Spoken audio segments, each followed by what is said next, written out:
Hop in.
I can't understand why someone would go through the trouble of stealing a box with a very ancient corpse.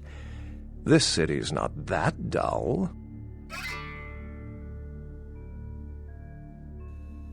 I'm an archaeologist, so I thought I'd indulge in a quick study of this Ankaran sarcophagus everyone's so riled up about. My guess, from what I've read about it, is that it's a mummified Mesopotamian king. I needed confirmation.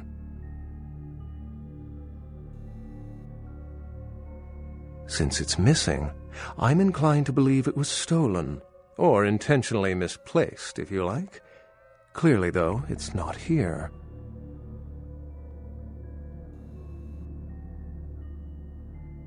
Oh, I really wish I had. All this speculation about the sarcophagus containing an antediluvian and being a portent of Gehenna is making me cringe. These are the kinds of ridiculous, superstitious assumptions I came here to debunk. Armageddon, doomsday, the end of all kindred. It's a common facet of most mythologies. Fear that the world will end. Many believe Cain and the antediluvians will return to consume or destroy all kindred. I wholeheartedly disagree.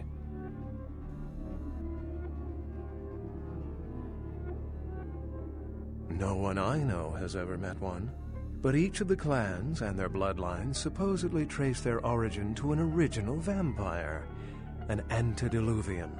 Some swear these grandsires still exist into the present, but then kindred and kind believe a lot of strange things.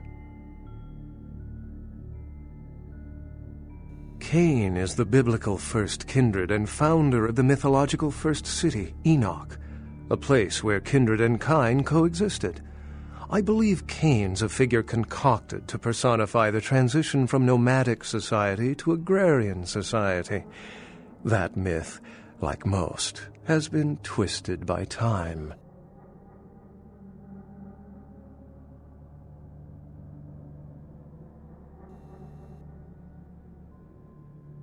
What prophecy doesn't have vague apocryphal signs?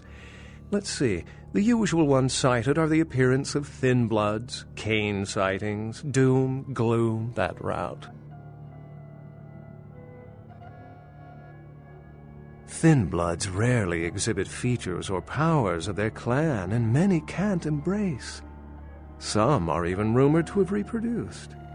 Many kindred are terrified that their weak blood heralds the dissipation of every bloodline. Somewhat of an ignorant reactionary response, don't you think? As I said, many cultures have the fear of some form of apocalypse. Kindred believed in these stories when they were human, and naturally carried them over into kindred myth. But it doesn't take a supernatural act to cause widespread destruction. Humans and kindred are just as capable of managing their own destruction as a deity. A self-realized Gehenna warrants more vigilance than a God-induced one, don't you agree? Such is my argument, which so frequently falls on deaf ears.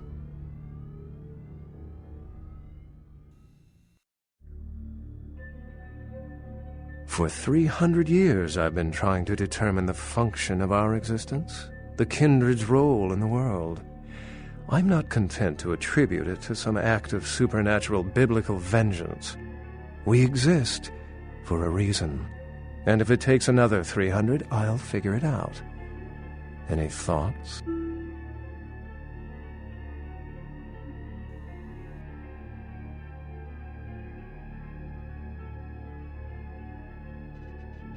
The extent to which movies have shaped modern belief systems is extraordinary. Still, it's a better explanation than a divine sentence for manslaughter.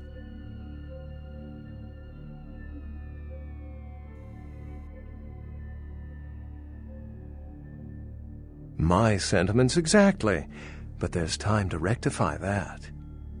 Well, my work here is stolen away into the night. Think I'll do the same.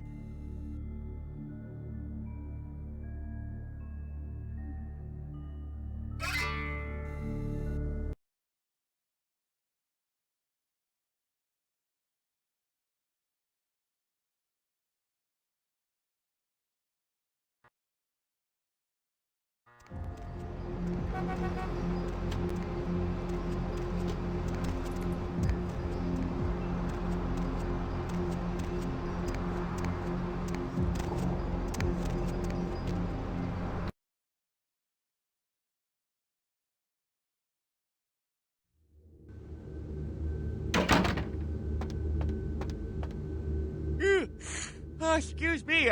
Starting to doze off there. Oh, I need to get a guard animal of some sort to alert me when folks come in. Maybe one of them chimps like on that show Ape Detective? Oh, that monkey always gets his man. Say, Fruit Pie, if you're still up and about in a few hours, why don't you stop by at the end of my shift and I'll treat you to breakfast, huh? Endless stack of flapjacks, little boysenberry syrup, your security teddy bear.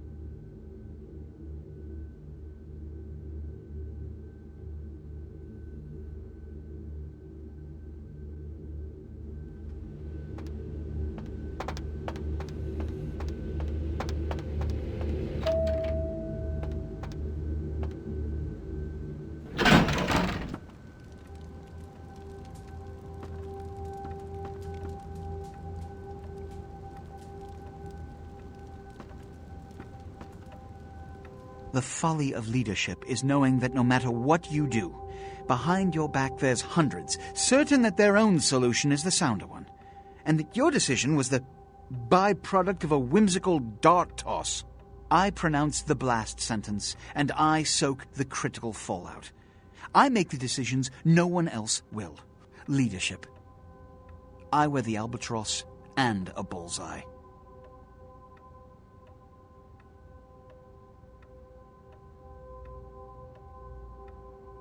Then you can join the crows on the fence after we're done here. The blood hunt on Nines Rodriguez for the murder of Alistair Grout will be called. Rodriguez's execution is only a matter of time. I have lit the fuse. If a war ignites, it's my head they will sharpen the pikes for. Now to the matter of the sarcophagus. Do you need assistance bringing it up?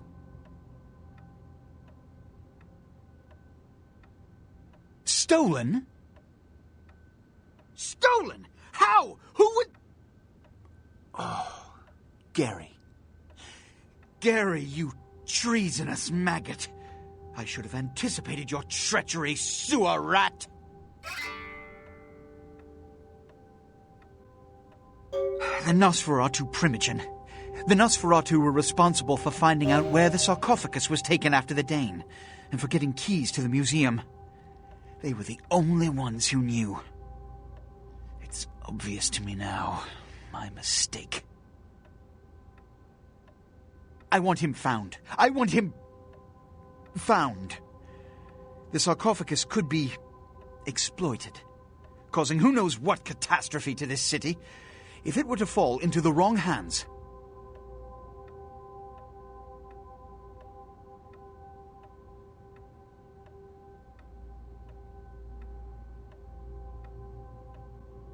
The Nosferatu lurk in the filth below the streets of Hollywood, but not even I know just where they hide.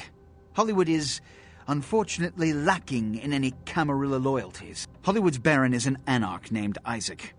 Isaac's more civil than the anarchs downtown, but nonetheless he wears his mistrust of me on his sleeve. He may know how to contact the Nosferatu. Find Gary and get him to talk. That sarcophagus could be used against us. Do not come back until you have it. Now, I must announce the blood hunt and bear the brunt of all consequences. Escort her out.